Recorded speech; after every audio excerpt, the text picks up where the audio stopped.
Are you familiar with all the little stories that pop up in the tarot deck? Most people are familiar with the story of the Major Arcana, also called the Fool's Journey, but one of my favorite and most often referenced stories happens here in the 5, 6, and 7 of Wands.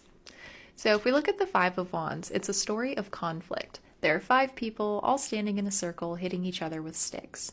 In tarot, the suit of Wands represents the element of fire, which is your passion, inspiration, creativity, and internal drive that really, in my eyes, kind of compels you to want to do things. So essentially 5 different people all have 5 different things that they want, and they all want to do them badly enough to be willing to fight for them. When you're in a point of conflict like this, where everyone wants to fight for their opinion, eventually there is going to be one person who emerges victorious, which is the 6 of Wands. So out of these 5 people, one person emerged victorious. And usually when this card comes up, yay, you are the victor, you are the person who gets to carry out your idea, you are holding your wand high above the rest with its victory crown resting upon it. Then in the 7 of Wands, so this person who won, so this person, you see the green on the horse becomes the green of the shirt here. And so usually when you win a fight or a battle, you get a better position on the battlefield.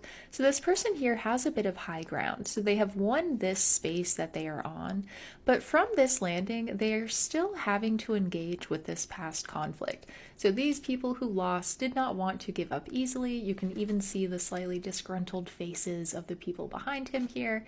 And so they want a second chance. They still want to fight for their wand. They want to fight for their opinion or what they feel like is ultimately best for them. And so this person is having to kind of fend them off and kind of defend their position here on this victory hill. And even though this person is in a city, denoted by this very smooth background, so theoretically they are in a safe environment, they are still wounded from these past conflicts and feeling really guarded. It's like they have been hurt before, they've had to go through so much to get here, and they're done. It's like they want to be able to drop this fight. They want to be able to just kind of move forward with peace. And actually, I kind of just had this revelation just now. It's almost like in this 9 of Wands, it's like this person is so tired of conflict, they're so tired of fighting, that they just decide to pick up all of the wands and they're like, sure, let's try doing all of this. Let's see if that will get you to stop hitting me. Which eventually leads to collapse, and which eventually leads to picking up that single wand again with the Page of Wands. Which I've actually also, again, never noticed this before. It's interesting how it's like the white bandage here has transformed into that white hat. So it's I don't know, there's still this remembrance or this recognition of kind of everything you had to do to get here. But it really is standing firm in that choice of nope, this is the finest staff of them all. This is still the one that I want to continue to move forward with.